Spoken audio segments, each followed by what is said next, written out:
who just joined on the telephone? Rick, it might be Len, because I wanted to see if I could hear you better. Yeah, I think it's you, Len, because you're echoing, so that is you. Yeah. All right. I'll hang up.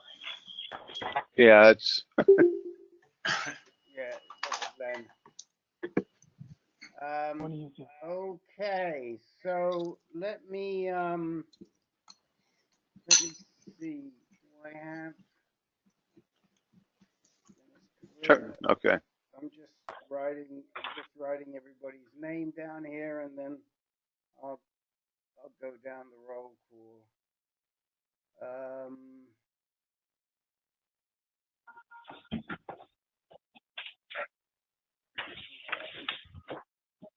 Oh, Larry Fish. I knew I missed somebody out. Okay. Rick, your volume is very low. Yeah, I'm not quite sure what's going on. It's been like this for a couple of days, and I don't really know. I'm not sure how to fix it, but I'll try and do it during the meeting. I noticed it when I was on a call. I've used GoToMeeting a couple of times recently, and people have had trouble hearing me, and I don't know how to adjust the volume on the internal microphone. What happened to your headset? Well, I have it, but I've only ever used it one time. I think usually don't use it. So I will see what I can do during the meeting, and if I have to use the headset, I will. Okay. So the first thing that I really want to do is just to welcome Len and Jake as co-moderators to help me out. By the way, Rick, you just got a lot louder. Yeah, you did. I didn't do anything. Huh. Didn't do a thing. Well, whatever you didn't do, it worked. Yeah. So I don't know. So maybe it was the energy that you and Jake brought to the call to the group when I formally announced you. That must be it. Let's go with it. So most of you know that I've been running these meetings on my own since we lost Dom a year ago, June, and whilst it's possible, it's not ideal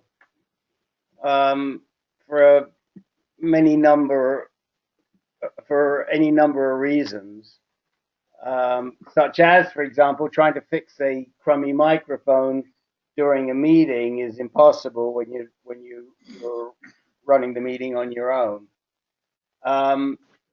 So I have been very grateful to Jake because he's been helping me technically with GoToMeeting and filling in names and taking care of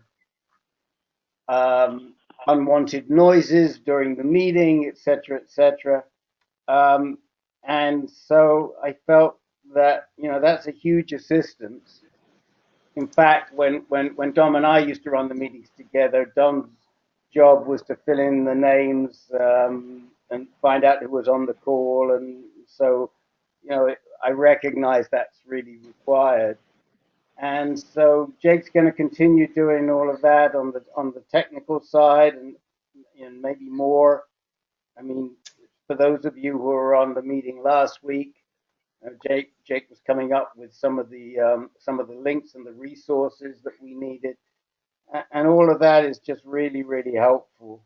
We've got two people doing it, and then Len has run meetings for me when I haven't been available, and good experience and good technical knowledge. And so I asked him if he would help me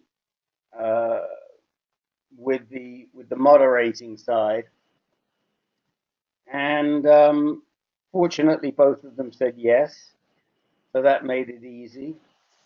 So now, as often as possible, the three of us will be working these calls, certainly on a Tuesday, but for a while longer, I think Len still has Italian lessons on a Monday night. Is this true, Len? Sì, è vero. Okay. All right. So Now he knows 3 words. I'm learning. And for how long? How many more Mondays is this, Len? Just 2 more. Okay. All right. Yeah. Well, we'll get by, but anyway, that's the scoop. So Honor and a privilege to help. Tim Miller, I don't think has actually been on a call. Didn't you join us at the end of one of our calls, and then I spoke to you for about 45 minutes? Yeah. Right. So we'll treat you like you're a brand new caller, and Okay. we'll give you some time up front to talk about your situation, to tell the guys what's going on with you, et cetera, et cetera. Okay. And when you're done, and when we're done with that, we'll go through the roll call and see who would like to take some time today. Some of you may have heard me just talking with Tim when he joined, and he lives in Cleveland. That is not exactly where he's getting his treatment right now. So why don't I, since I know the story and you don't, the rest of you other than Tim, of course, why don't I let Tim tell you the story, and then we'll go from there. So Tim, why don't you give the guys an idea of your background, when you were diagnosed, how old you are, where you're getting treated, and how come you're getting treated there, et cetera, et cetera. Sure. Okay. I was diagnosed in early February of this year. I was actually misdiagnosed, and initially, and my primary care doctor had me come back in for some more tests, and then I get a call from him, and he said, "Can you come in after work? And you might want to bring somebody with you because I don't want to talk about it over the phone." So I went in. They told me my PSA was 253, and that probably meant it was bone involvement, and they scheduled a DEXA scan, which confirmed it. And I started treatment here around the 1st of March. And I went through 18 weeks of chemo every 3 weeks, docetaxel and hormone suppression shots. And I responded pretty good. I mean, I had a Gleason score of 10. Excuse me. And I had all these bone metastases, although I didn't really have that much bone pain. I think I was lucky, but my alkaline phosphatase level, which is an indicator of bone deterioration, was, instead of being below 150, it was like 1200. So that was another red flag. And I went through all this chemo here. And in fact, it was with the partner of Dr. Cooney, I guess. And my last meeting with him in August, he looked at me and he says, "Well, eventually this treatment will stop working and you'll have to go on palliative care." And I kind of knew that. It was just that it seemed like you know, he could have tried some follow-up treatments before he said that. Bridging treatments. And so Barb and I ended up going to the Prostate Cancer Research Institute conference in September out in Los Angeles. And it was a real eye-opener. I mean, it seems like they're kind of a generation ahead of what the people here are doing. I mean, there was a lot of information coming out of that. So I'll cut to the chase. We found another oncologist in Los Angeles that seemed to have better outcomes for people like me. His name was Bob Liebowitz. You know, he had a lot of information on his website. We extensively looked at all the information and decided that we'd check him out. And so we went there right after the conference, and after a fairly long consultation with him, I decided to start another session of chemotherapy. It's a low dose docetaxel and carboplatin and a bunch of other stuff that I researched that have some anti-cancer benefits, but he combines them all. And it was 3 weeks on and 1 week off. And so I've been going back to him once a month. I still have another treatment coming up in December and one in January, and then they're gonna put me on some maintenance drugs. One of which might be high dose testosterone, which I found from the conference, they're actually looking at a clinical trial to do that. Now, he also did a genetic test on me, which the guy here didn't want to do, and found out I have the BRCA2 gene. And apparently there are some drugs that can knock out people that have the cancer with the BRCA2 gene. So we haven't gotten there yet, but they're going to do some follow-up tests to see if I'm even eligible. So that's kind of where I'm at. So so essentially you've done docetaxel twice. Yeah. We'll go one time high dose and the other time low dose combined with a bunch of other drugs, correct? Well, since I started in September, it's been 3 weeks of low dose and then a week off. And I have one more session in December and then one in January. Oh, so you're getting weekly low dose docetaxel and then taking a weekly low dose docetaxel and the other drugs and then taking a week off. Yes, that's correct. Okay, so and you're having to fly into Los Angeles each time for your chemo? Yeah, it's necessary because it turned out they did a lot more follow-up tests with me than they were doing here, especially with the cardiac issues. Because some of the drugs, and I'm finding out, because I'm in another support group here, and one of the guys that I've known for a little while went into congestive heart failure due to his chemo, the type of chemotherapy he was doing.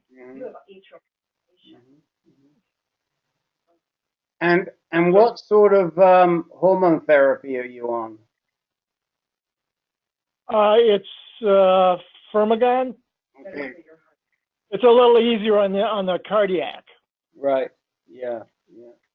And the other one is Revlimid, I think it is. No, Thalamid.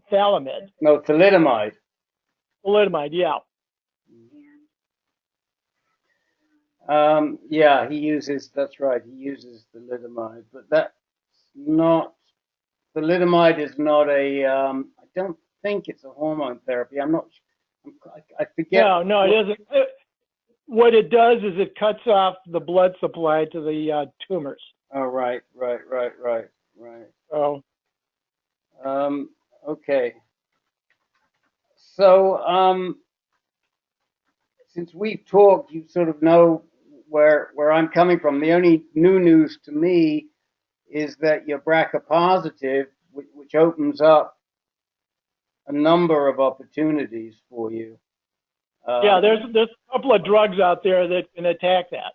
So there are. Well, I mean, there's the family of PARP inhibitors, and that would include olaparib, and then the second generation drugs like rucaparib and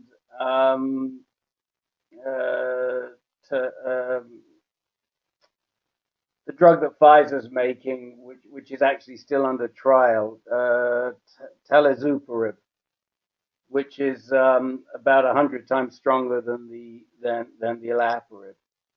So okay. you know, we've had people. Professor Bill is not on the call, but he is a cancer researcher himself, and he has been working with olaparib for many years. And when he found out he was BRCA positive, he got his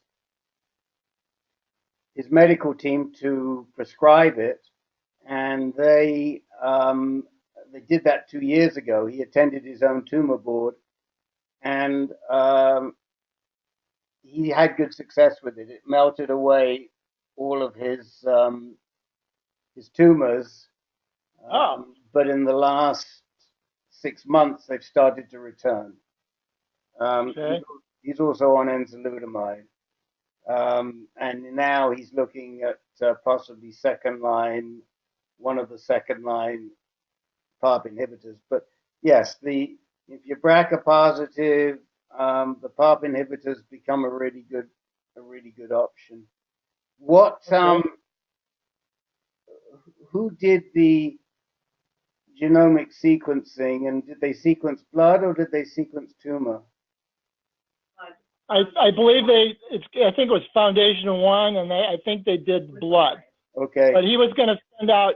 He was going to send out the biopsy samples to have them analyzed also. Okay.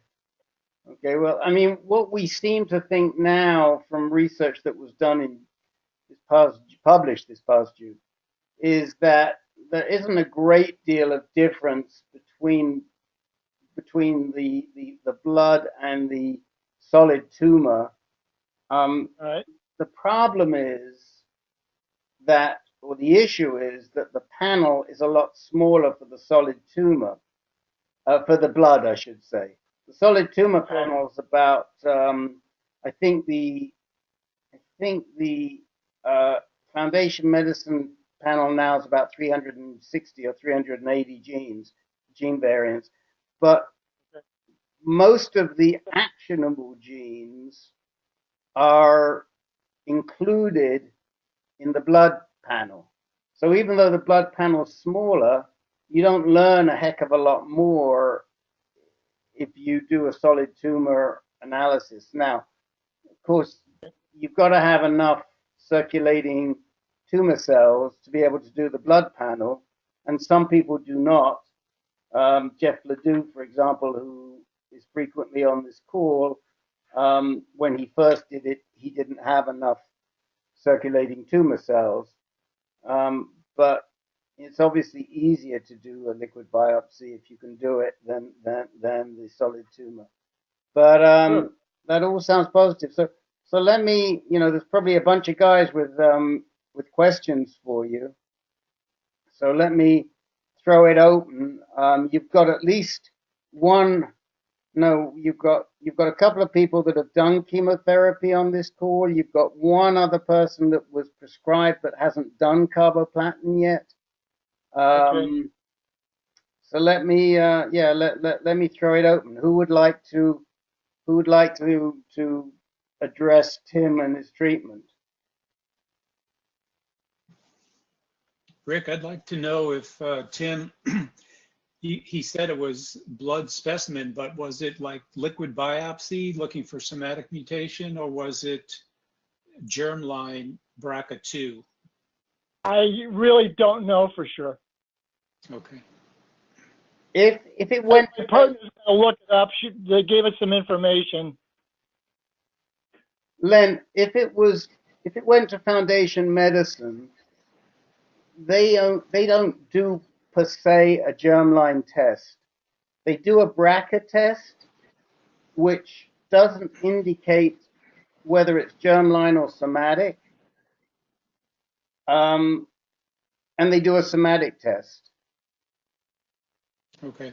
So, but they don't do a pure germline test. So if it was the BRCA test that was sent, you wouldn't know right now whether it was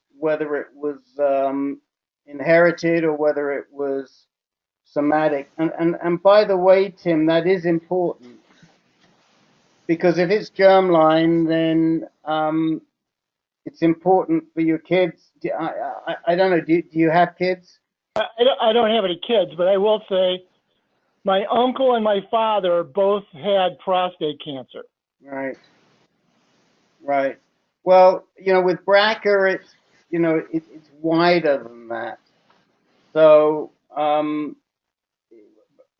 BRCA is associated with several cancers, and so it's important to know if it's inherited, if you've likely passed it on to anybody, but that's not your situation, so it becomes less important.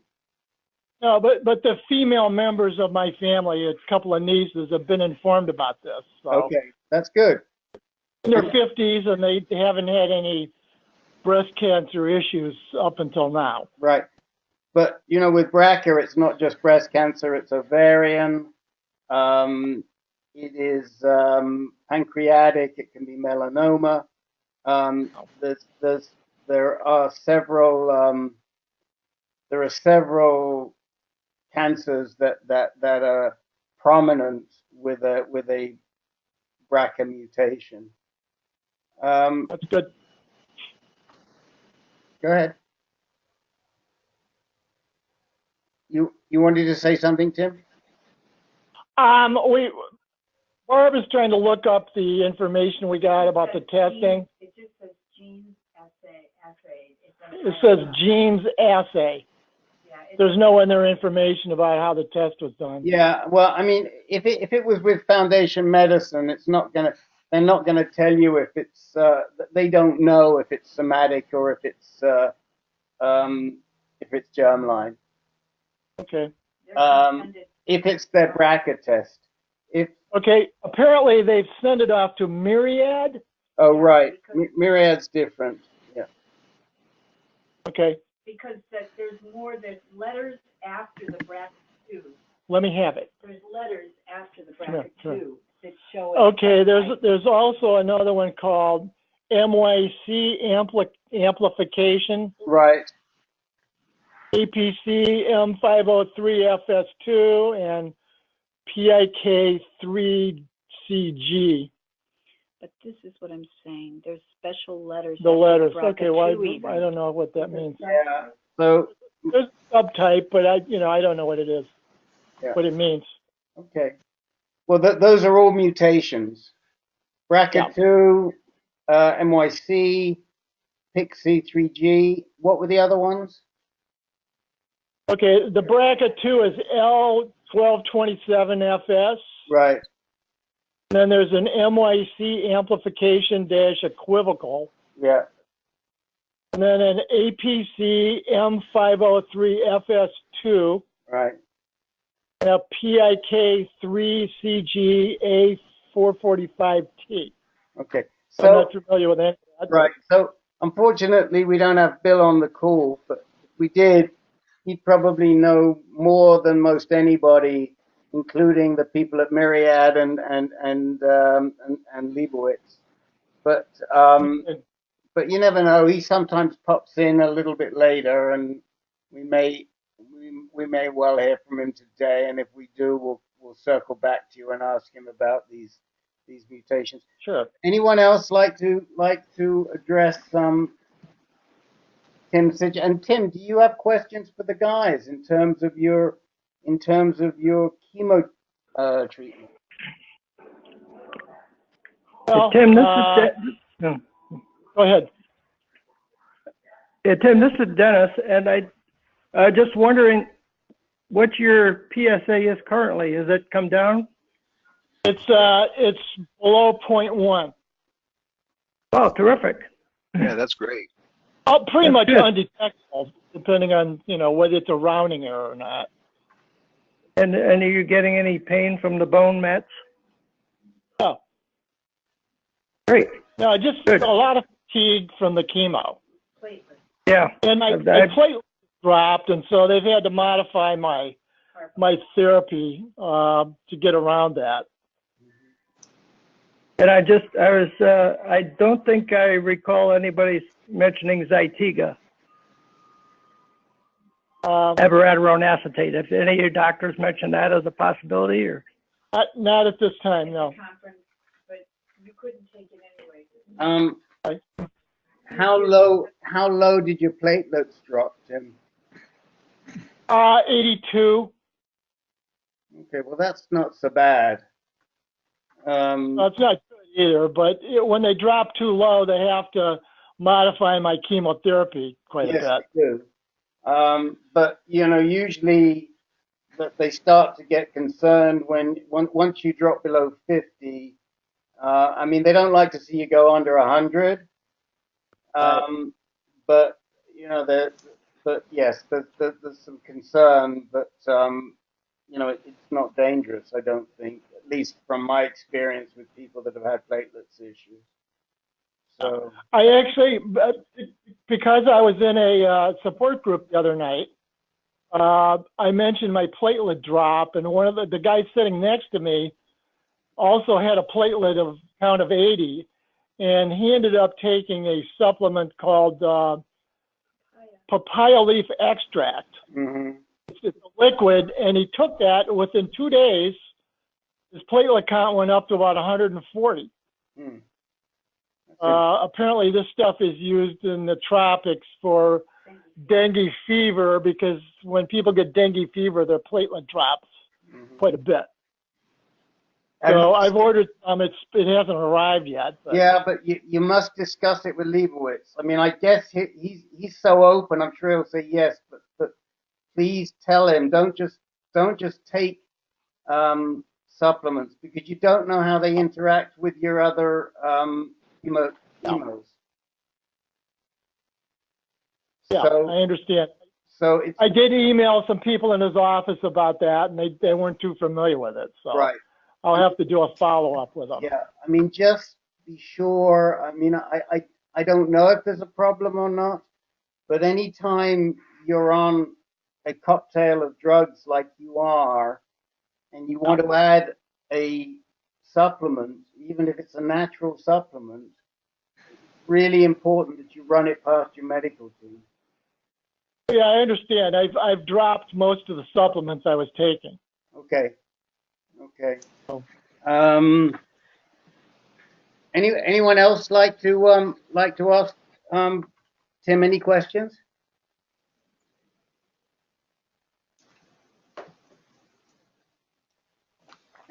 And Tim, do you want to? I mean, does anyone have any suggestions for Tim as to how to address the fatigue?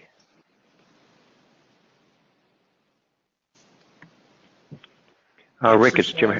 Go ahead, Jim. About exercise. I walk about a half an hour a day, usually walking my dog. And then when I come back from that, I have to rest for another half an hour or better. So I did join a place called OsteoStrong because it's been proven to increase bone strength.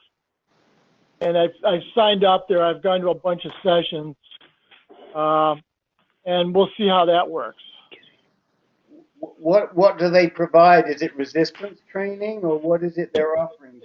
It's an isometric, basically. You go through 4 exercises, and you only have to do it once a week. Right. You push as hard as you can in these 4 exercises, and it actually records the force. So every time you go in, it records how much your strength is increased or not. Mm-hmm. And they also use vibration plates. So, you know, it has been shown to increase bone strength, and I need that. Okay. Yeah, I need a little more, but that's a start. Okay. Jim Harrington, go ahead. Rick, yeah, Tim, I would, since I'm on docetaxel now too, and I do know what you mean by fatigue. I think the first comment, exercising, does really help, and so I always try to do that. I think the other thing is just maybe a mental thing, but I get fatigued too. I'm on about 10 docetaxel doses so far, and I don't know when it's going to stop. But one of the things I try to tell myself is, look, I got to get off the couch, get off my fanny, and go to work. In my case, but don't let the cancer define you. But it's not easy. I don't have a magic secret in terms of fatigue and how to overcome it. I would lie down, take a nap, but then I decided, I should just get up. You say walk a little bit, and then just try to push forward on it. But I'm on docetaxel, and I know what you mean by, and also I'm anemic, which really causes the problems. I've had a lot of blood transfusions, but my red blood, my hemoglobin got down to 7.3, which is really anemic, which just adds to the whole problem of fatigue and so forth. So anyway, good luck to you, and I don't know, just get up and just keep going, and certainly exercise. I mean, you walk, but if you can I lift a little weights. I have my own weights. Might help you. Anyway, good luck to you. Thanks. I mean, there were times during my initial therapy where I really couldn't go more than 100 feet without getting completely fatigued. Yeah. It's not quite as bad now. I mean, at least I'm able to walk, for half an hour with the dog. I push myself a little bit, but I do get so tired afterwards, I just have to lie down for a while. And then that's what I have to do. Yeah, well, that's what you have to do. Yeah. Do you take a nap? Do you fall asleep, or do you just lie down? I just lie down usually. Yeah.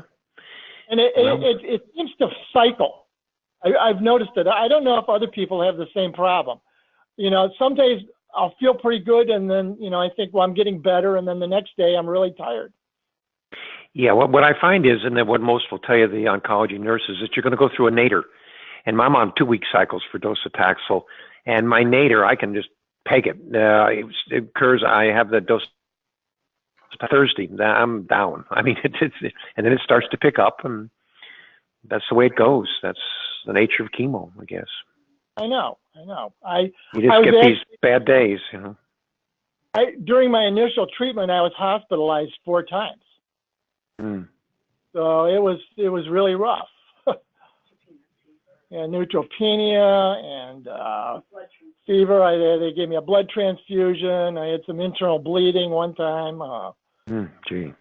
I got over that. So. Do you have neuropathy? Got to move on. Do you have neuropathy? A little bit, yeah. Yeah, well, it goes with it. Well, yeah. I wish you well. And, my hair's starting to fall out again, but hey. There are worse problems, Yeah, there are worse problems than that. Means I can save on shavers, too. Okay, well, anyone else like to chip in with Tim before we go, we do a roll call? Yeah, this is Jake. Tim, I would just suggest before they talk about a second round of chemo for you, you might want to ask about either Zytiga or Xtandi. Those are pills that you take every day. Right. They're very expensive, but they are very effective. So you might just want to ask your doctor about them. I'm not sure I'm a Zytiga because why? Just from the conference we learned, it interferes with 75%.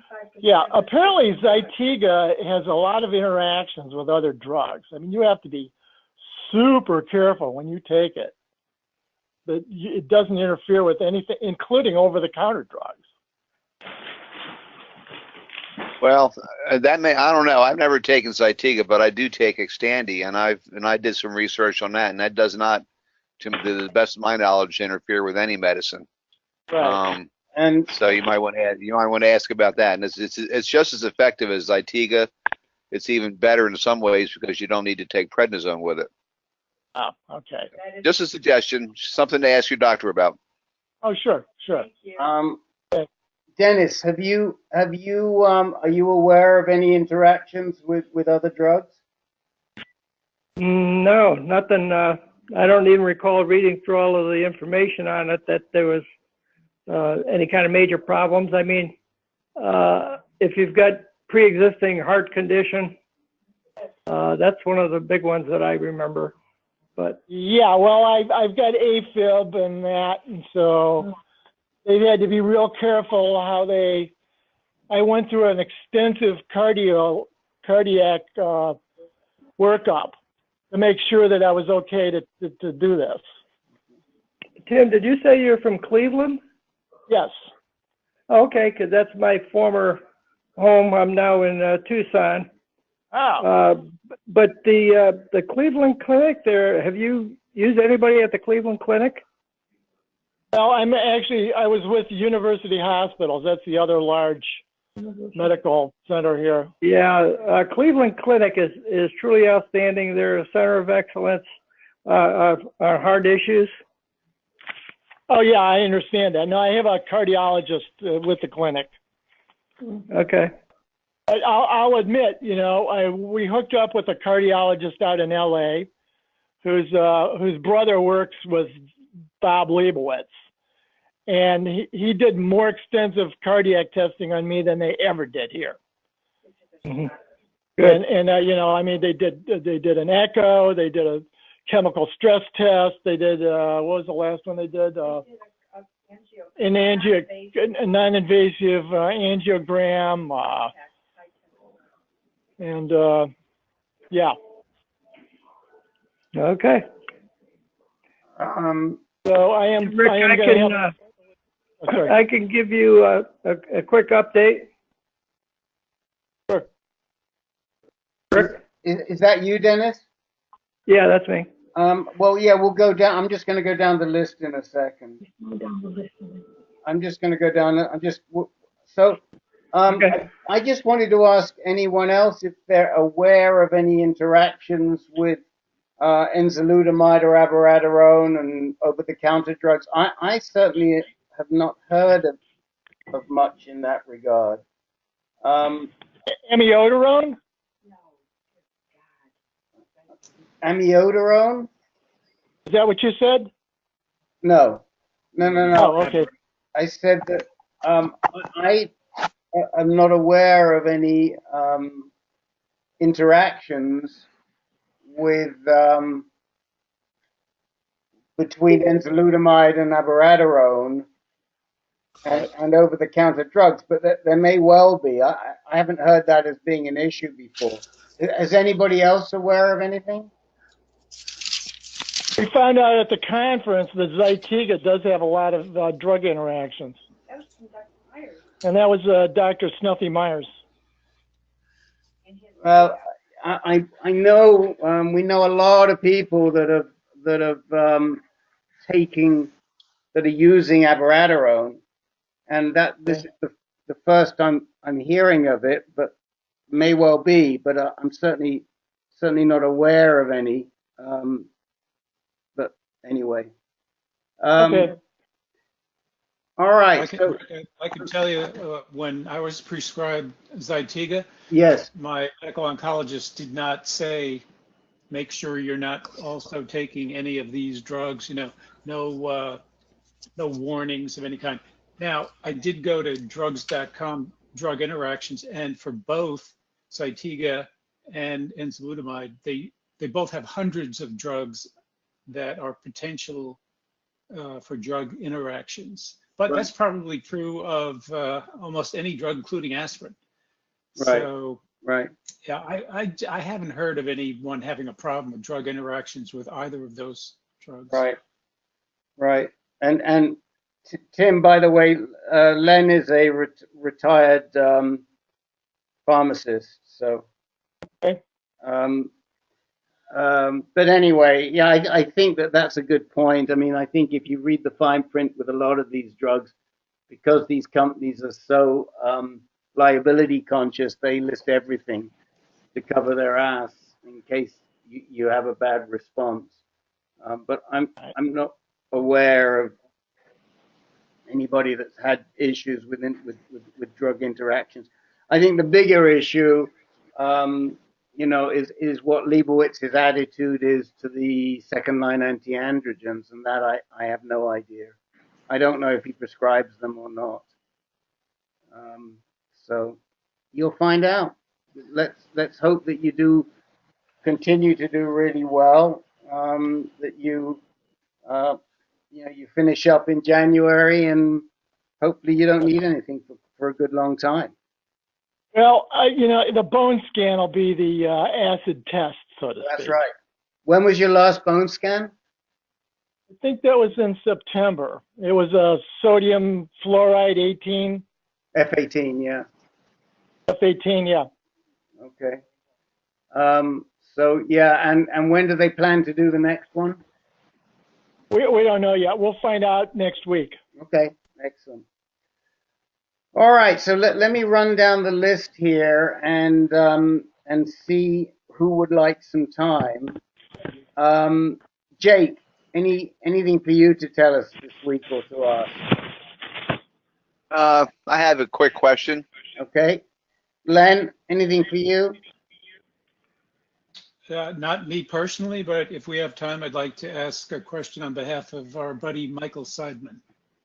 Okay. Paul Frieda, anything for you?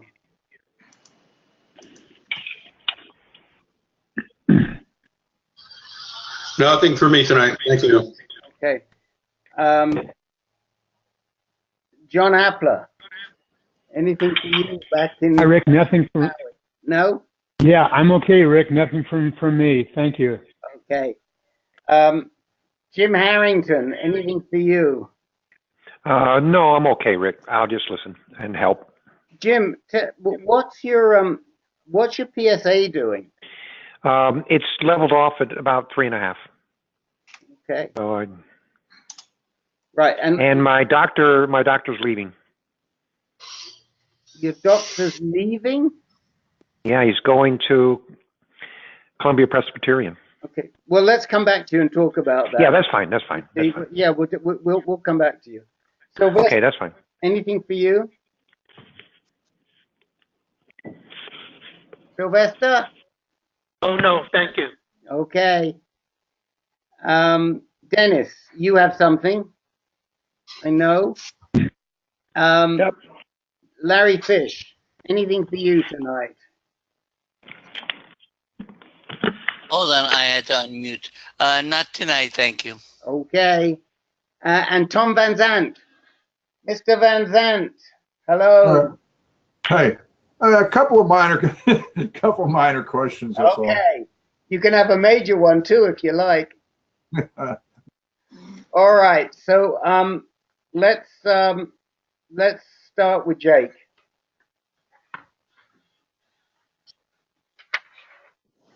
Okay, I just have a quick question for.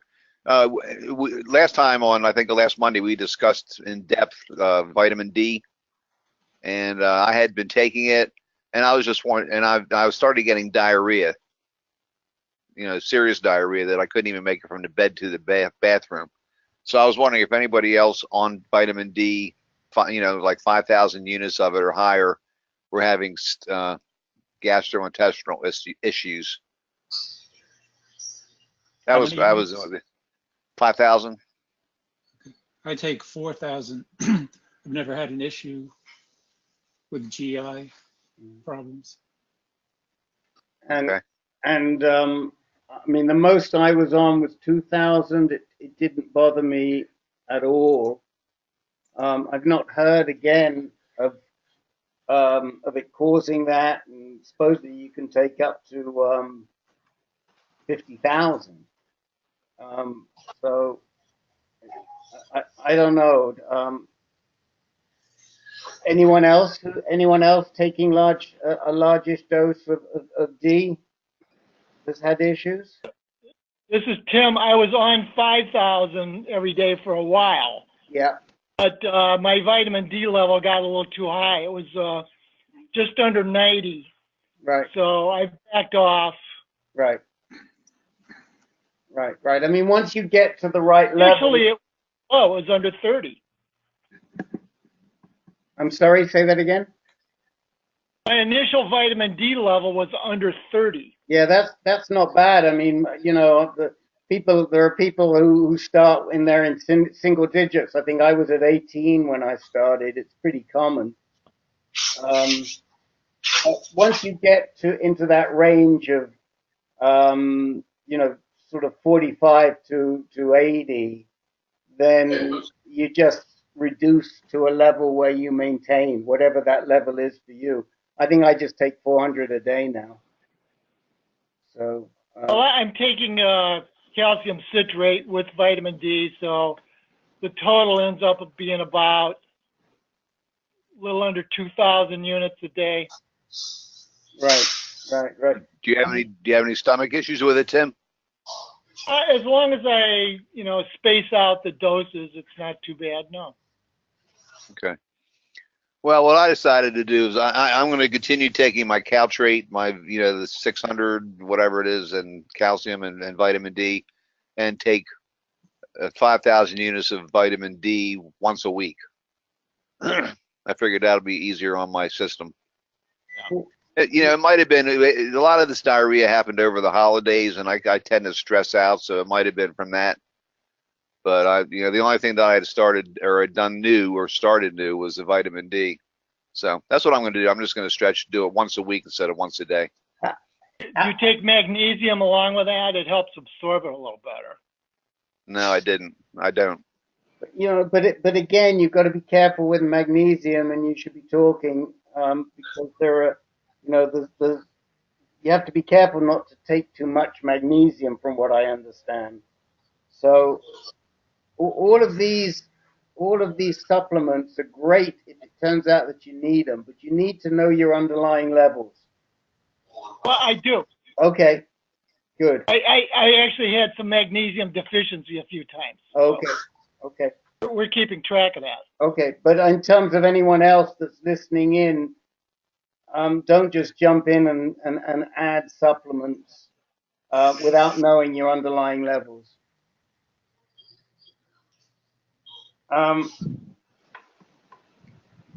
Jake, what about using smaller dose? I mean, what about using 1,000 instead of 5,000?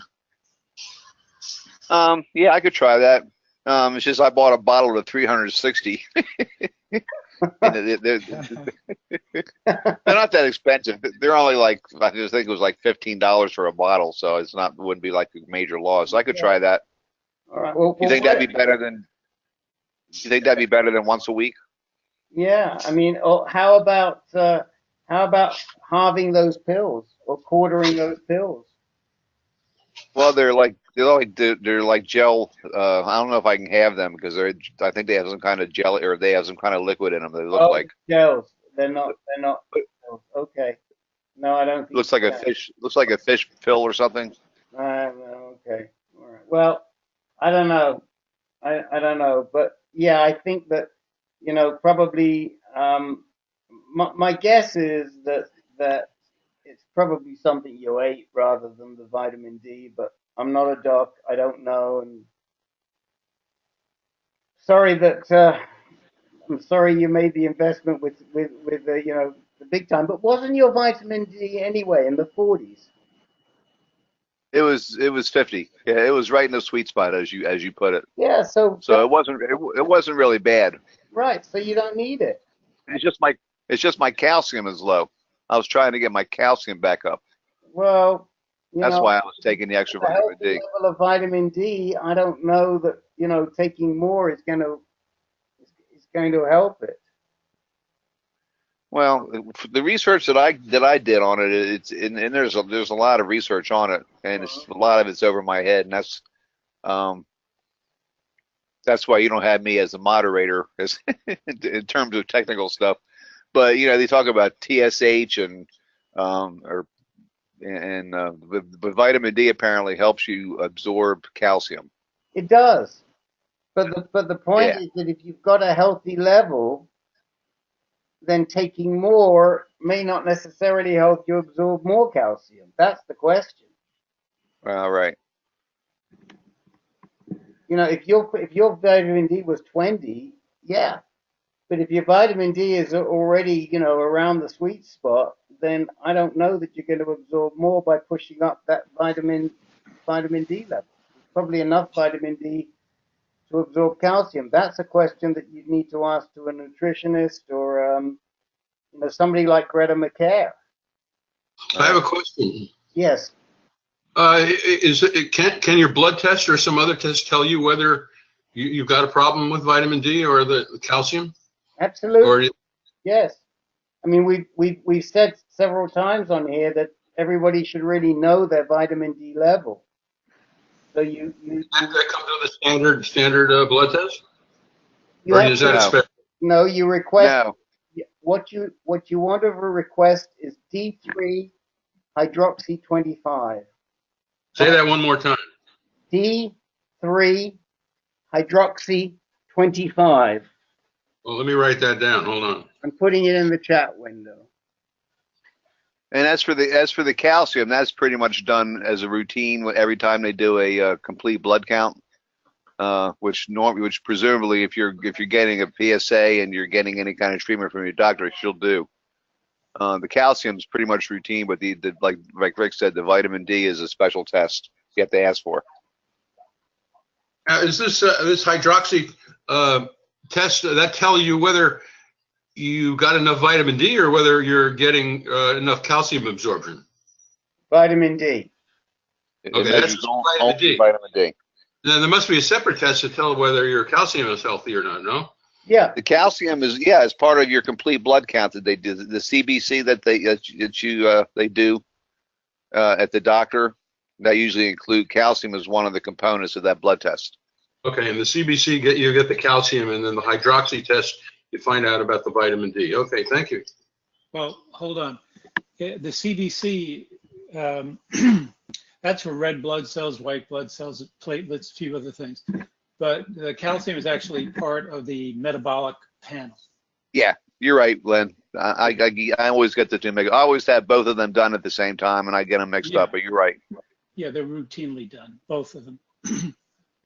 But I don't know. The safest thing, Jake, I would say would be just stop taking the vitamin D and see if the diarrhea goes away. Well, I did. I stopped taking it about 4 days ago, and I haven't had any diarrhea since.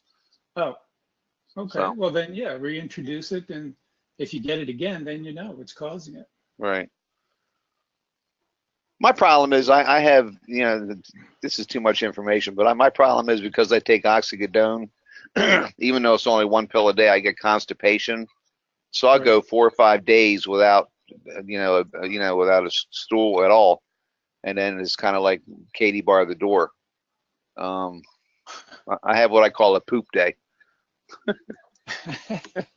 But the vitamin D gave it to me almost every day. I think it was the vitamin D. So that's why I did. I just stopped it. Yeah. Anybody want some vitamin D for real cheap? Possibly contaminated. Possibly contaminated, yeah. All right, that's all for me, Rick. Thank you. Okay, Len, did you want to add anything on vitamin D? No, I think you covered it, Rick.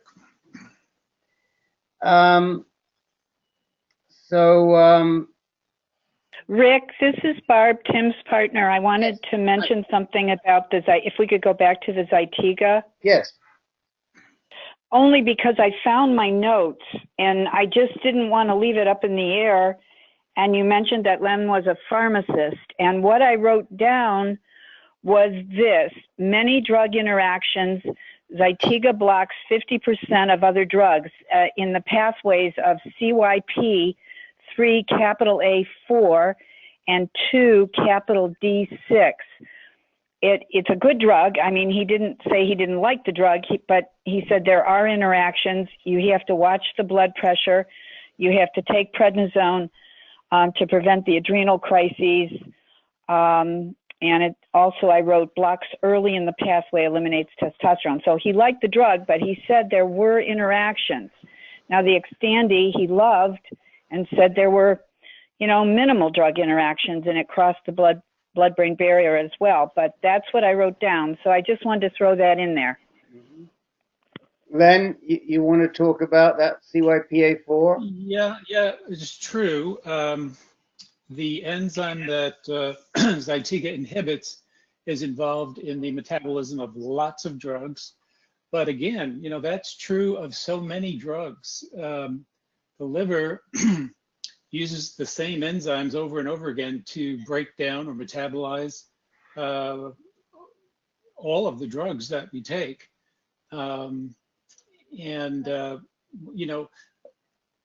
Enzalutamide also has hundreds of potential drug interactions. So I guess it just depends on what other medications you're taking.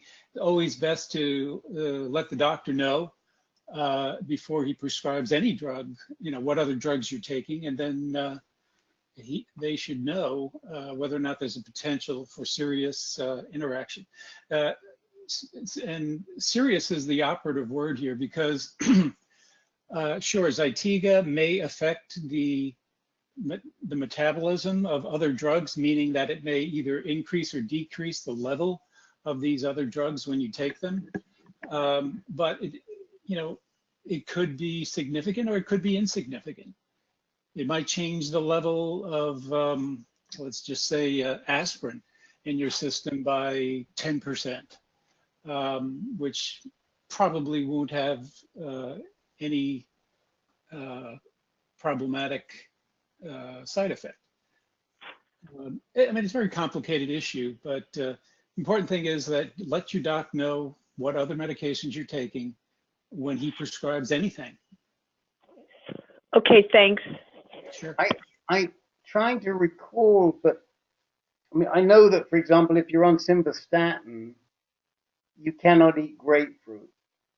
And I have a feeling that that's also somehow or other, from memory, tied into the CYP3A4. Do you know? I do know that grapefruit causes a lot of drug interactions as well, as you mentioned. Which particular enzyme is involved? Off the top of my head, I don't recall. Okay, it might be CYP17, but I can't remember. But yeah, I mean, I think, Bob, as Len says, all these drugs have significant interactions. It's not a reason not to take them as long as they don't interfere with any other drug that you're currently taking. Okay. Moving on. Jim Harrington's husband. John Appler, did you have something? No, you said you were just listening, correct? Me? Are you talking to me, no, Jim? You I know we have to talk to, but John Appler, okay. I put a tick by your name. But Hi, Rick. John here. No, I'm fine, so I'm just listening. Thanks for asking. Okay. That was moderator error. Jim Harrington, tell us about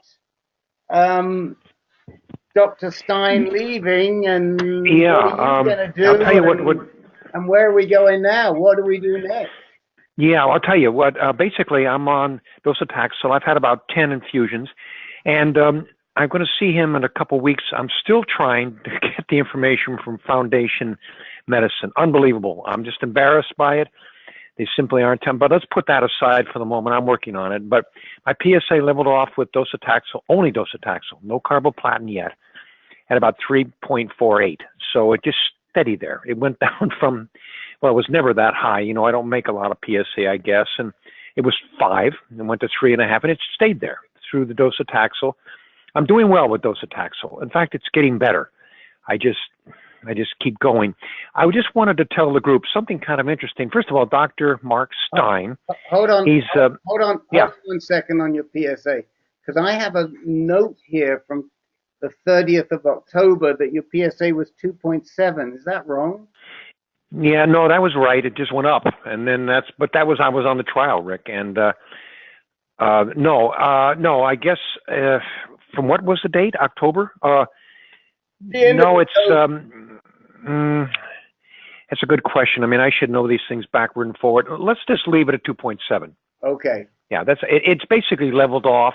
Okay. And I just keep taking docetaxel on a 2-week cycle, and I'm doing well with it, really. Okay. I mean, no, chemo's no fun. My hair is thinning. I didn't lose my hair, but I did want to tell the group something that Dr. Mark Stein, my med-onc at Cancer Institute of New Jersey, where I go, and that's where I have all the chemo and I see all these people. It's a large institute. It's part of Rutgers University now and part of Robert Wood Johnson. But he told me that he's decided to leave, which is a tough loss for Cancer Institute, and he's going to Columbia Presbyterian, and he's going to work with Charles Stark. No, what's his name? Drake. Drake. That's it. And he said that he's going for the opportunity to do more research. And at Columbia Presbyterian is up at 168th, and I said, I'm going to Columbia Presbyterian. I'll follow you. But he did say something interesting, and that is that the trial I was on, and I don't want to get into it now, and I'm off now, involved listeria and pembrolizumab. And he said that the guys on the trial, whether they're still on the trial, I don't think that many are, it seems to have an effect on the prostate cancer, that we took these drugs. Now, I don't know anymore. I can't tell you anymore. If it's the pembro, I don't know. He thinks very little of Optivo. I don't know how much, if the group has talked about Optivo. He says it's not any different than current blockers. That's what he said. But it's interesting is that the listeria, that I went through that, or the pembrolizumab, I don't know. But he said that he sees evidence that it's helping those of us with prostate cancer. Otherwise, I'm on chemo, and I don't know when the end is going to occur. Or they're going to switch and add carboplatin, which of course I know Rick, you think's a good idea. I do too, by the way. My feet are swollen, my ankles, but what do you call it, edema or whatever. Other than that, I'm really doing pretty well with the chemo. It's not a barrel of monkeys, but I know from the call, I've been on this call for quite a long time, that some really suffer from docetaxel, but I don't seem to be too bad with it. I mean, besides, what are you going to do about it? Anyway, my doctor's leaving, and Columbia Presbyterian, now I just have to go there. And up to 168th Street, take the train, so. That's the latest. Can you still get your infusions? Infusions? Locally? Yeah, that's a very good question, Rick. It's the first thing I wondered. I didn't have enough time to ask him, but I hope so. I don't want to go up to Columbia Presbyterian just to get an infusion. I think so. There's another doctor. He's got a colleague there, Dr. Mayer, who stays at Cancer Institute. I hope so. And I don't know how long. I mean, I hope they're going to stop this thing after a while, but my PSA is not undetectable. It's not 0.1. It's measurable. Can I ask, did they have you on hormone suppression also? Yeah, that's right. I'm a Lupron lifer. Absolutely. I guess 3-4 years, and Extiva. And every 3 months I get the Lupron. I must say, they're just going to keep giving it to me. Who knows if it does any good? I must say one thing: it doesn't have any effect on me in terms of side effects. In terms of side effects, I don't get hot flashes. I don't get warm flashes. It's something that doesn't, other than sticking you with a big needle in the rear. No. And Extiva, my teeth don't fall out, so I just keep getting Extiva. I have bone mets all over my spine. I did have recently, Rick, a bone scan and a CT, and actually I should have started with is good news. My tumor in the liver has shrunk, and the tumor in my lungs, or the tumor, whatever it is, has not grown. The lymph nodes, have not grown. So, I forgot to tell you that. That's the latest. That was from the CT scans. The bone scan just shows bone mets up and down my spine. They haven't increased, but they're there. Because I look at the scan. I know the tech real well, and she'll show me the scan and talk about it. They won't normally do that, but. Well, that's great news, Jim. Yeah, it is great news. And I have no pain. And I got a low PSA, and I try to keep a good attitude. So, just to clarify, you're saying that there was no change in the bone mets? That's pretty much what they said. They haven't increased. There's essentially no change. Yeah. Okay. What worrisome is the soft tissue. I didn't know it. this is the problem with the trial, where this stuff is going into your liver or your lung a little bit. And yeah, I mean, in retrospect, as you've said in the past, Rick, I wouldn't have done it, shouldn't have done it, but why look back? It's what happened. And no matter. At the same time, if Mark Stein seems to think that the listeria pembrolizumab trial is now showing benefit. Well, yeah, that's right. So he says. I'll ask more about it, but so he says. I think so. I mean, you need to push him and find out exactly what other people, what sort of benefits. And, you know, the other thing, of course, is that your situation is different to many because that's right. You make such a low level of PSA. Yes, that's right. Which is scary, by the way. It's got a bad sign to it, and that is small cell prostate cancer, which I don't want to think about. You remember at the prostate cancer when Snuffy Myers said his one regret is that patient had small cell. But let's not talk about it. It's just a terrible thing, you know. I mean, but that is a potential problem, and At the same time, I know men who produce very little PSA, and I mean, one guy in particular comes to mind who had surgery in 2009, 4+4 cancer. He never had a higher PSA than 1.0. Really? And finally, this year, he's seeing signs of a possible recurrence.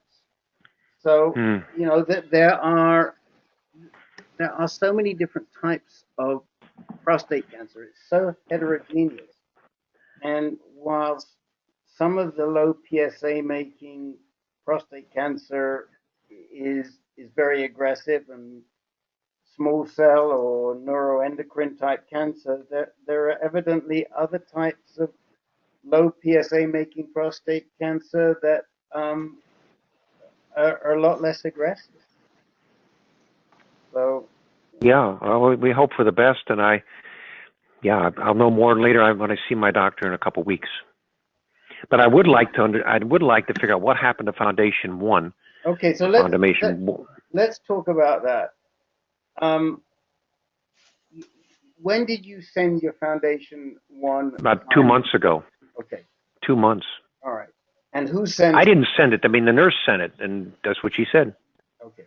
And what has, when you say the nurse sent it, the nurse at Dr. Stein's practice? Yeah, right. The oncology nurse. They said we sent it. They biopsied the little lymph node on the side of my neck, and but I didn't. Rick, you said I should call them Foundation One. I haven't done it. I thought first I'll just ask my nurses. Well, what have the nurses done? Well, that's the problem. I don't think they've done squat. I mean, okay. Well, I mean, here's the thing. Until somebody calls, I can intervene, and we can get it sorted. But well, thank you. But before I do that, you know, you have to go through the basic steps, and the basic steps are one, that first of all, the doctor's office should be calling. I mean, I just went through this with another guy who's in Florida, and frankly got really upset with the doctor's office because they didn't do anything to follow up. Your doctor's office knows they sent the test. They should be following up to make sure that the sample got there. That's right. That's right. Got there. That's right. In fact, all they say is they're still sequencing. Well, that can't be true now. I mean, anyway, I need to follow up. I need to press them. And I said something like, well, maybe Dr. Stein's not interested in the DNA sequencing. And they said, no, he's very interested. So I have to work on it. It doesn't take much. Tomorrow morning, call the oncology nurse, ask her to call Foundation Medicine, find out where the test is, and then call you back. All right. You know, it may be that they lost the test and never sent it down. Because the last time we spoke to Foundation Medicine when this happened, Foundation Medicine had never received the sample. So I'll check. You've got to, so you can do that. You can also call Foundation Medicine yourself and ask them, have they received your sample? Is it in the works? Okay. You know, So you can ask them to do it, and you can do it, and you can do it simultaneously because you're going to go through different channels. But you need to chase down where it is. I agree. I agree. I will work on. I mean, I asked them after the last conversation on this, and they just didn't respond. It's unusual. I will work on it. I will find out. You've got to find out. I'm wondering if they're not responding, whether they've blown it and they've lost the sample. Everybody, do they have the sample yet? I haven't paid any money, and they've not sent me any bills, naturally, but I will find out. Yeah, but that's not the point. The point is that we need the results. Yes, I agree. Okay. Well, okay. Please keep me posted and let me know if you need help, because I can get it resolved with one phone call, but I don't want to push the phone call until we have more information. Okay. Thanks, Rick. Okay. It just bothers me. I mean, this is the second time this has come up, and sometimes these doctors' offices are just not that efficient, and they don't understand that the results can be life-changing, and it's really important. Yes, so I agree. It's significant. Okay, Dennis Correa. Hello, I'm still here and awake. Just to update everybody, I'm new on the Zytiga with the prednisone, and that was a result of my scans showing that I was having progression after my chemo finished that back in August of 2016. At that time, my PSA after chemo had dropped to 0.66. And then when it got up to about a little over 2 is when I decided I needed to get another opinion, where I went back to my old oncologist who had moved and left me out, and he got me in right away. Did the CT PET fusion scan and showed progression with new mets. And at that time, the tumor board looked at my results and recommended the Zytiga and the prednisone. So that's about 6 weeks ago. Initially, it came down after the first 3 weeks to 1.0. And again, I just had my annual physical with my GP, and that blood test was a week and a half, 2 weeks ago now, I guess. And they saw 0.7. And then again, I just had my second 3-week blood test with my new local med-onc here, who I got directed to by my primary med-onc up at Mayo. And they came up with 0.3. So I'm very, very happy with the results. The rest of my blood counts, the CBC, metabolic panel, and so on, everything is within range. I don't really need anything at this time. I will actually have my appointment to review these results. I haven't reviewed them with the doc yet. My appointment is tomorrow morning, but I noticed these were posted to my chart, so I got pretty happy about it. And, so I'm feeling good, and I got to get my, in addition to my 3-week checkup, I'm getting my 3-month Lupron injection at the same place locally here. And what's the name of your local doc now? Dr. Rafias. Right, I have that. Yeah, I see that. Yeah. Okay. And he's new. He's a young guy, and our initial meeting with him, I was impressed because he was very welcoming any questions and spent enough time with us and so forth. So I felt very comfortable with him. So the bottom line is that you're responding really well to the Zytiga. The Zytiga is, I'm telling people that this is the best I've felt since my initial diagnosis. Good. With prostate cancer, we all know, you may not have any symptoms at all, and I wasn't having any symptoms. I just hit up on an annual exam, getting the PSA checked every year. And all of a sudden, boom, and it started the ball rolling, and with the Gleason score of 9, and determined the number of mets that I had and so forth, that started going with all the different treatments, including the docetaxel and Firmagon and Lupron, and all that stuff for me gave me a little bit of a hard time. And lots of more aches and pains and fatigue and all this kind of stuff. And now I'm almost feeling like I did back when I started. I'm really feeling good. I kind of attribute some of this to the prednisone. It's a small dose. It's 2.5 milligrams twice a day with food. And I'm following the instructions exactly. The Zytiga is going to be taken on an empty stomach. Right. And no food for an hour. Right. At least an hour after. So that's throws me off a little bit, but I'm sticking with that. And the prednisone, I think, has helped to relieve some of my other aches and pains. So, and you might want to discuss this at some point with Dr. Singh, but there's good research that indicates that you can use a lower dose of Zytiga, abiraterone acetate, and take it with food. You can cut the dose down to about 1/4. And frankly, I really don't understand why they don't prescribe it that way, because it would be a lot cheaper for the patient. And it's equally as good, and they've done the trials. I will do that. So, my understanding is the Zytiga may be generic next year. Is that true? Yes. Yeah, that's what I've heard. But it's also going to be a little bit different than what it is right now. The formulation is slightly different.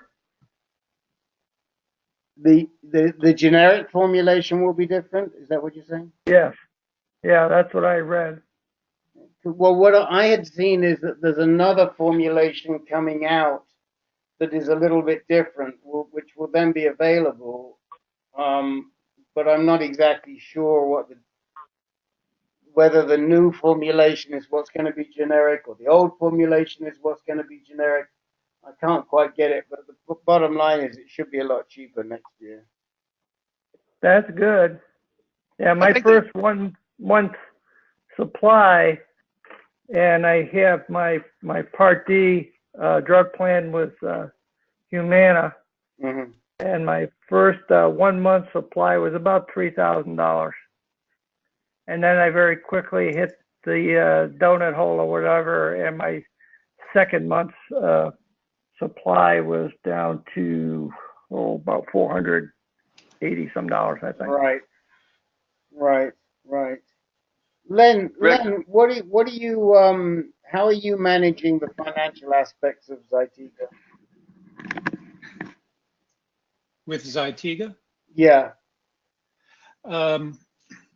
It's well covered by Medicare plus my wife's co-insurance. I pay very little. So you've never been faced with one of these big monthly payments, like a $2,800, $3,000 bill? No, I haven't, but I should clarify that I'm not taking Zytiga at the moment. If you recall, I'm on intermittent ADT at the moment. Right. Yeah. So yeah.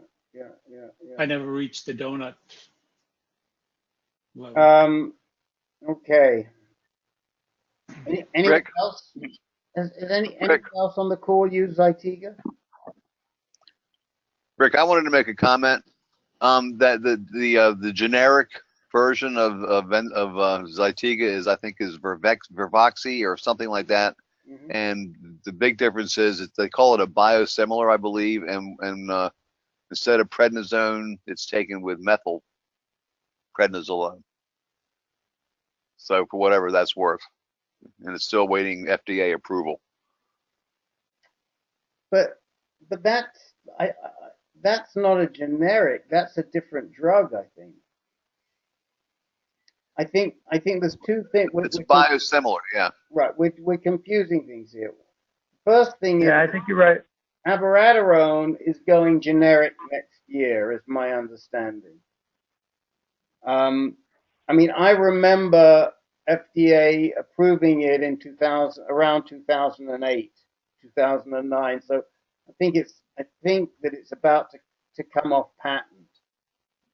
And in addition to that, there's another drug, which is the one you're talking about, which is a biosimilar, but I'm not exactly sure what the price of that is going to be and why one would want to use it. But there are two different issues here. Yes? No? Well, presumably Which one is the least expensive? presumably there'll be competition, and that'll drive the price down just by being the fact that there's two drugs doing the same thing. Hopefully that will drive the price down. Right. Right. I can't think of the name. Is Bravoxy or I don't know. It's something that's got an X in it. XY. Okay. Larry, I wanted to. Yeah, I had some, I guess, selfish questions for Dennis. I was just when were you mentioned that you're feeling as good now as since when you were diagnosed, but when were you originally diagnosed? 2015, November 2015. Oh, and did you do docetaxel initially, or did you with the Lupron? Did you do that? Were you in that at the time that they were doing those together early on, or did you do that later? No, I chose it. That was fairly early on. I did initially after my first diagnosis. I took some time for a retest on the PSA, and also second opinion after I got my initial scans, and then as soon as I was convinced all of this stuff was for real. Yeah, God. And I got I had to wait a little bit to get my appointment, even with my first oncologist, Dr. Parminder Singh, down here in Tucson. And the day I went in, he says, "We're going to start you right now with both the docetaxel and the ADT." And I got Firmagon that day. And then as soon as I could get the other stuff, I think it was a week or something like that, then they started the infusions, the docetaxel. And that was you didn't take a second round of chemo, right? Later on. No. I did. I had some issues with the chemo about halfway through. I ended up with neutrophil fever, and white blood cells were way down, and then it put me in a hospital and ended up with pulmonary embolisms in both lungs. Yeah, I went through that. I had to cut my initial docetaxel short also, so I'm just worried about what happens when I have to start it again, or if. What they did for me is they reduced my dosage by 20%. I kept my schedule and finished out the full schedule.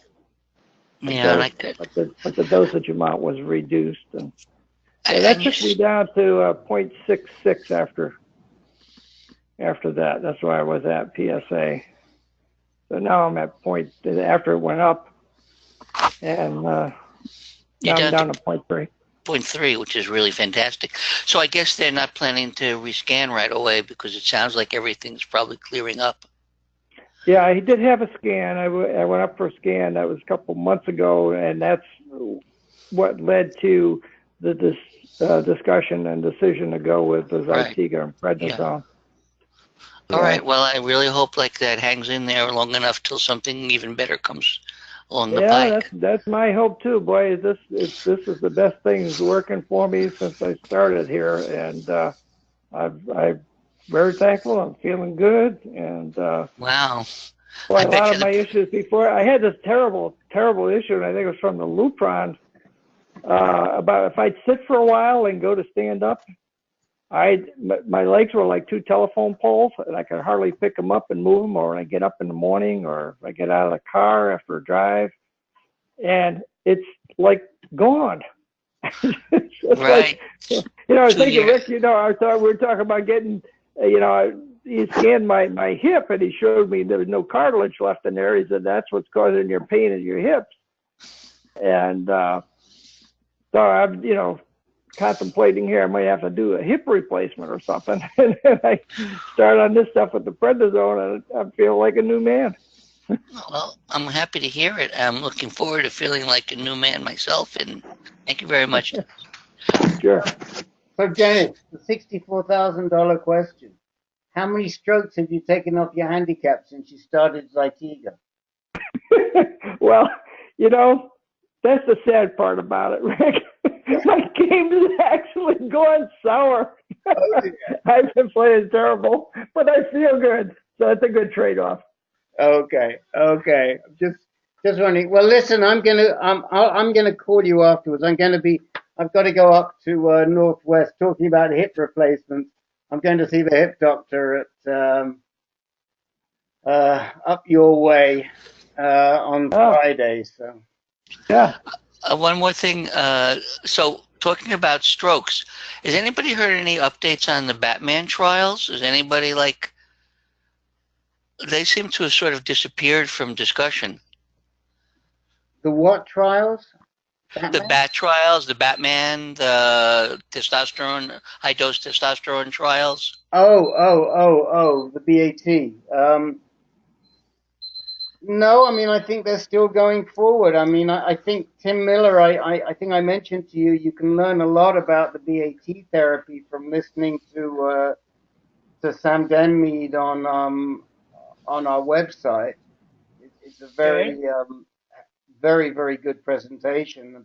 Lasts about an hour and a half, and you'll know as much as your doc by the time you finish listening to it. But no, I haven't heard anything new about what's going on, positive or negative. Anyone else? I mean, the only thing we do know is that that TiVo seems to be proceeding. They found a donor for him, so he's going to be getting his bone marrow transplant from Denmead along with some bipolar androgen therapy. So we'll stay on top of that, but I haven't heard anything else. Thanks. Okay. Dennis, I'll give you a buzz after the call because I have another question for you. I have a question I'd like you to put to Parminder Singh for me. Okay. And so I'll call you after we're done. Okay? Okay. Tom Van Zandt. Oh, I thought he'd fallen asleep there in the chair. Now, here he goes. There I am. There I am. How are you, Mr. VZ? Doing fairly well. A lot of fatigue as usual. I just had a question about, I heard you talking about the BRCA positive gene. I wanted to know how you find out about that. And also, I was talking to the med-onc at the VA, and it's a new doctor. It's a woman. The other guy left. And I mentioned to her that I had received radiation in my chest for gynecomastia, and she said to me, oh, well, then you need to watch out for breast cancer, for any lumps you might get. I had never heard that before. Rubbish. It's rubbish. So a question about that. And then, again, I mentioned that don't have as much strength as I used to for lifting weights and whatnot, and she said that's because you have no testosterone, which is probably true, I suppose. Yeah. So let me take the low-hanging fruit. I mean, I've spoken to cardiologists and to others and asked them about whether 1 or 2 shots to your chest to prevent gynecomastia has any side effects, and they've all said no, they do not. So I think that I would ask that medical oncologist what evidence she has that 1 or 2 shots to your chest. How many did you have? 1 shot or 2 shots? I had 2, if not 3. I can't recall right offhand, but at least 2. Right. Usually not more than 2. I'd ask her where her evidence is from. I mean, when doctors do that, it really bugs me, because why put the fear of God into you when there's no evidence for it? Yeah, well, I have an appointment with the regular Fox Chase oncologist Monday, so I'll ask about it again there. Ask him, but I mean, there's absolutely no evidence. And next time, and ask her, because I really feel that strongly that you have to stand up to these docs. And if they say something like that, you don't have to say that's rubbish. You just say, well, where's your evidence for it? Is there any evidence for that? It took me by surprise when she said it. I had never heard anything like that. No.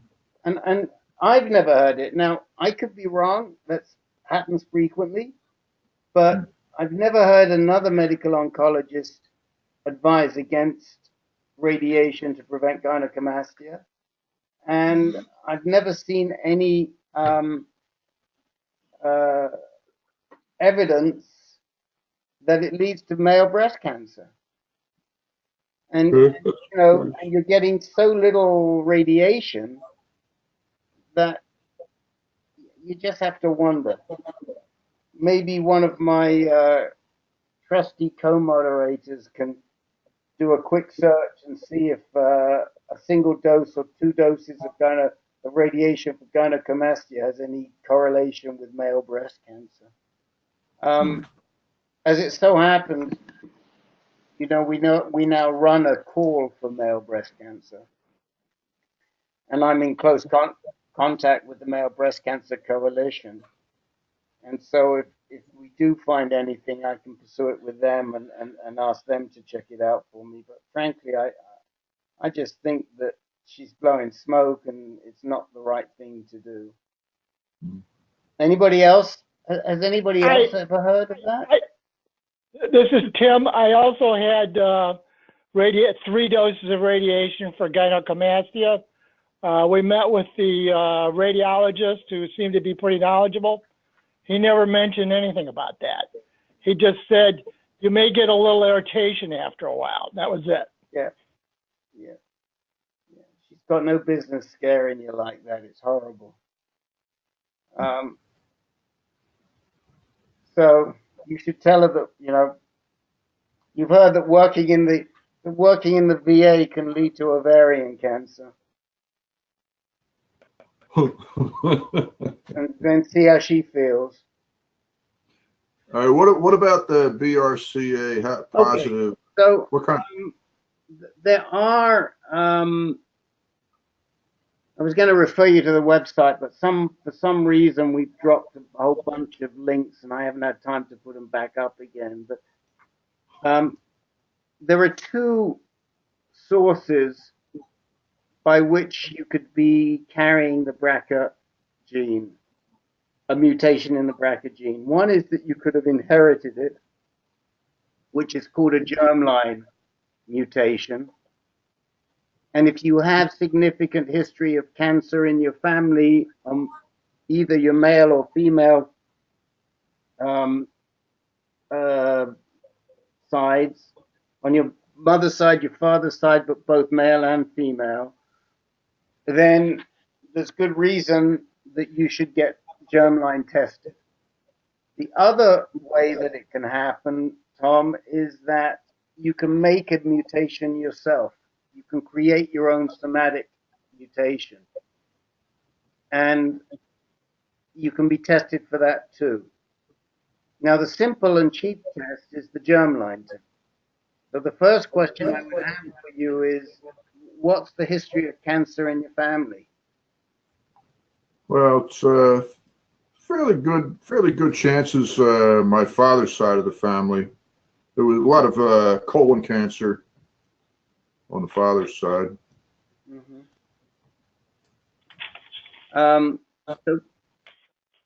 I mean, colon cancer is, the BRCA mutation can be associated with colon cancer through Lynch syndrome. And if you've got a significant amount, then, maybe that's the best starting place. For you to do a a somatic test, I'm not sure anything's going to show, because even though you have metastasis, it's not not that extensive, right? What was that? What do you? I'm trying to remember. Do you have? I know that you're castrate resistant, but do you have metastasis or not? To the lymph nodes. To the lymph nodes, right? So it's unlikely that there's going to be. They would have to biopsy a lymph node to do it. I had that done. Uh-huh. I don't know if they were looking. I don't think they were looking for BRCA, but I did have a biopsy done on the lymph node. They were doing that to test and see. I guess because they saw swollen lymph nodes, then they did a test to see if it was prostate cancer in the lymph nodes, mm-hmm. and it was. Now, I don't know if that old test would still show anything. Mm-hmm. What I would suggest is start with a discussion on Friday with Dr. Gainersman mm-hmm. about getting a germline BRCA test based on the history of cancer in on the father's side of your family, and see if he agrees. It's not, colon is not as strong as some other cancers. If it was a hormonal cancer, it would be stronger, but there is some association, as he will know, with Lynch syndrome, which is a type of colon cancer. And see if he agrees that you can get a germline test. Is there anybody on the call that's done a germline test? Yeah, I had germline. Go ahead, Len. Part of the MSK impact study. It's a blood test. Was it blood for you or saliva? Blood. Blood. So there was an article that came out of Memorial Sloan Kettering right about this just recently. I wonder, did you see that article, Len, that was in there? Was it in the last circular that they sent around? I did not. No, Did I not. don't get any of their circulars. Oh, Sign up for their. Here it is. I found it. Okay, I'm going to put it in the chat window. What do you call it? A germline test? Yes. GERMLINE? Yep. So I just put in the chat, and this talks about the study I think that Len was doing, and the good starting point is the germline. Mm-hmm. And then if they did finish up, I don't know how long ago, but I would just start with the germline, and then if that proves to be negative, then we can talk about the somatic. Okay? Okay. Len, do you see the link? Yes, I do. Okay. You click on that. And what was the other? There was the lady who told you that you're at risk for breast cancer, the BRCA gene, and what was the third thing? Just about fatigue, and she mentioned, well, I said I had less ability, the ability to lift less weight, and she said, well, that's because you have no testosterone. Well, it's true. Yeah. The only thing is that the more resistance exercise you do and the more lifting you do, the more you're going to retain that ability to lift weights. But I mean, it's also age. I see it with myself. I mean, I just cannot lift what I used to lift. I can't lift the weight I used to lift when I was on hormone therapy. Mm-hmm. And it's just age. I hate to say it, but it happens. I don't like it. No. I got a weight bar stuck on my chest the other day. Oh no. Well, be careful and you need a spotter.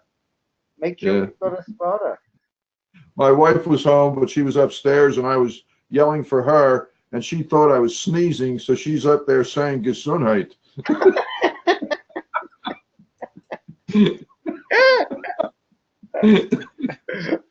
Oh, good story.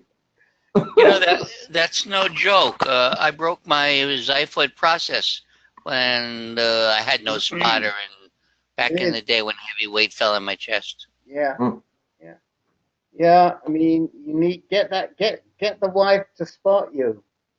Yeah. Okay. Tom. Depending on how well you get along with your wife, right? Yeah. Tom, right above the article that Rick just posted, I posted a link to a short Mayo Clinic article, and radiation is a common treatment for gynecomastia, but even though there's been very little long-term research done, they believe, and that quote unquote believe, that the risk is low for radiation-induced cancer. Okay, thank you. Yep. So even better. Print out that article, and next time you see that medical oncologist, hand her and tell her, please don't tell other men the same thing, because it isn't justified. Give her the information. Hey, Rick. Yes. If I can comment on this gynecomastia issue, you asked us to do some research. So it turns out that in studies that were done, radiation to the breast of men who were about to go on hormone therapy reduced gynecomastia by 34%. Well, let me put it the other way. The incidence of gynecomastia was reduced down to 34%. Mm-hmm. However, it was reduced to 8% for those patients who were given either Nolvadex or Evista, which are two estrogen blocking drugs that women take who have breast cancer. The only caveat is you need to take the pill every day as long as you're on the male hormone therapy, or the ADT. Okay. Thank you, then. Thank you for researching and for sharing that. So, we know that the radiation, which is pretty simple and easy to do, is somewhat effective. I mean, it seems to help a third of men, which is pretty good. Yeah, I mean, I know that there are some pills, but I think there are side effects from those pills too, and so yeah. I don't know too many men that have used the pills for gynecomastia, but it's available. Len, you have a question on behalf of our friend Michael Seidman. I do, yes. So he completed 28 rounds of hypofractionated IMRT for prostate cancer. And within a week of completion of the radiotherapy, he developed a rash all over his body, very itchy, some oozing a bit. And he was diagnosed by a dermatologist at MSK with a rare syndrome called EPPER, E-P-P-E-R, which stands for this mouthful, eosinophilic polymorphic pruritic eruption. So I told Michael I would ask you guys here if anyone else had ever heard of this, or if they were aware of any treatment successes. So again, this is a rash that results from radiation? Radiation-induced nerve damage. I had never heard of this. And the funny thing is, even his rat-onc, Zalewski, never heard of it. And So, when, I mean, I have a note that back in a year ago, he was going to do the IMRT. When did he actually do it? yeah, he kind of delayed and delayed, and so he just had it completed a few weeks ago. Uh-huh. And is he on? Is he doing any hormone therapy? Yes, he's taking Firmagon. Okay. But how long are they telling him? How long will he be on Firmagon? Yeah. I think they wanted him a total of 18 months, and he'd already been on it about 6. Right. Okay. But no, this is a very unfortunate side effect for which it is often not treatable. Wow. Although it does have sometimes spontaneous remission. Wow. And this is you're saying it's the is it just in the area where they radiated, or is it?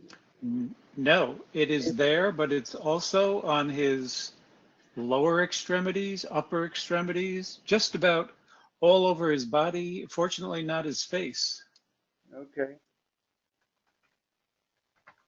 No, I can't say I have, but I don't feel badly if Michael Zalewski's never heard of it. Then the fact that we've never heard of it on this call is pretty good. But we have now, so. But the worst thing is there's nothing you can do for it. Yeah, well, he is in a clinical trial for some monoclonal antibody. Okay. And of course, he does take topical steroids and oral prednisone. Right. Of all the so people far, it hasn't.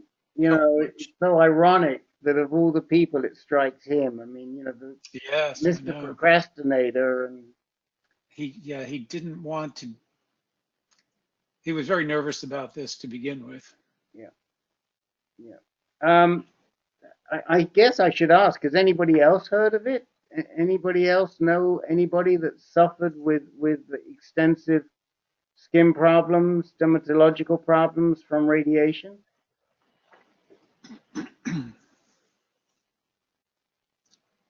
Usually the skin problems are localized. They're not going to be general across the body. Right. You know, that almost sounds like an allergic reaction. It is exactly, Jake. It is an allergic reaction. Okay. Yeah, I mean, usually allergic reactions subside over time, but this not necessarily so. I mean, I have heard, as Jake mentions, I mean, I've known that people get minor rashes and a little soreness where they're getting radiated, but this is completely different to that. Yeah. It is, yeah. It's quite rare. I would say. Well, I just thought I'd put it out there, and now you have it in your database in case it ever comes up again. Hopefully. Okay. Yes, thank you for bringing it to our attention. So, thanks for the big word, Len. So did you say the acronym is EPPER? It's E, P as in Peter, P as in Peter, E-R. Oh, EPPER. EPPER. Yes, and it stands for eosinophilic polymorphic pruritic eruption. Quite a mouthful. Right. I won't make you put it in the chat window. Don't worry. So I guess we're drawing to a close here. I just would like to remind everybody, including everybody we've touched in different ways today, that today is Giving Tuesday.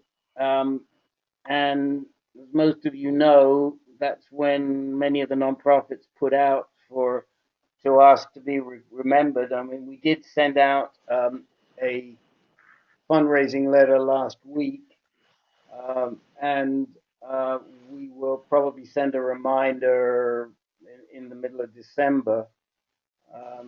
But please do include us in your end-of-year charitable giving plans. It's important for us that we raise as much as we can this year because it makes a difference in our grant applications for next year.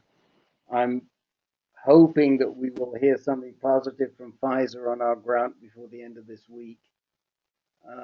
But if not, then we'll be applying to them again next year, and we'll be applying to other people as we try to expand the number of calls that we're offering, and also you know, the amount of personal navigation that we can offer, and all the other bits and pieces that we do.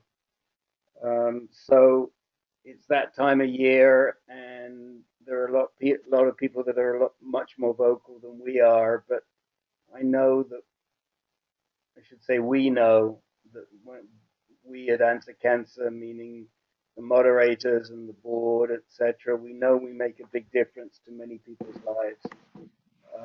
I got a beautiful letter this morning, email this morning from one of our regular guys who's not on the call today, just thanking me and telling us how much we have helped him through the year to get through his diagnosis. And that it's huge. I mean, that's why we do it. And, you know, promising us a donation before the end of the year.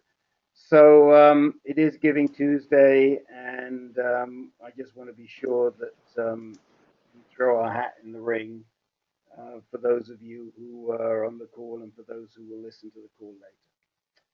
And that's it. And our next call will be in the month of December the 4th, by my reckoning, which is next Monday. Okay. I hope everybody had a good Thanksgiving and you didn't eat too much. Maybe you did. For our calendar and our calendar challenge friends like Sylvester, that's 8 o'clock on Monday, Sylvester. Thanks a lot. I appreciate that.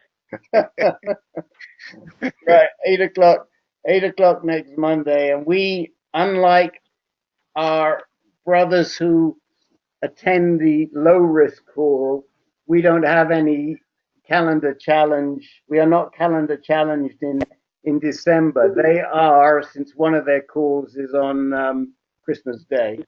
So, all right, that's it for tonight. I will talk to you all again next week. Dennis, I'll give you a call in within half an hour. Okay. Rick? Yes. We're interested in hearing about this guy in Cleveland that wasn't too satisfied with his oncologist. We did have a bad experience with him at a local conference we went to. So. Okay. Well, why don't I connect you by email?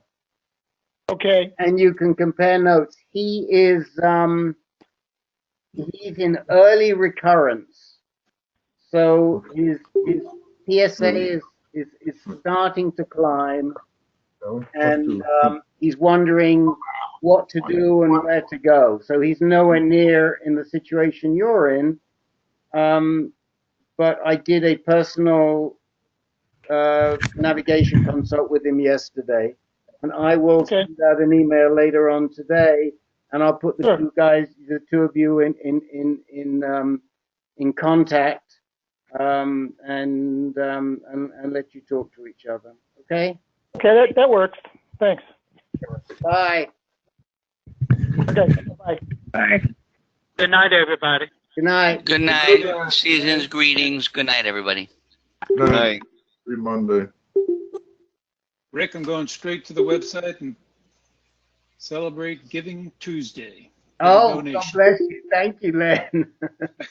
Bye. All right, good night.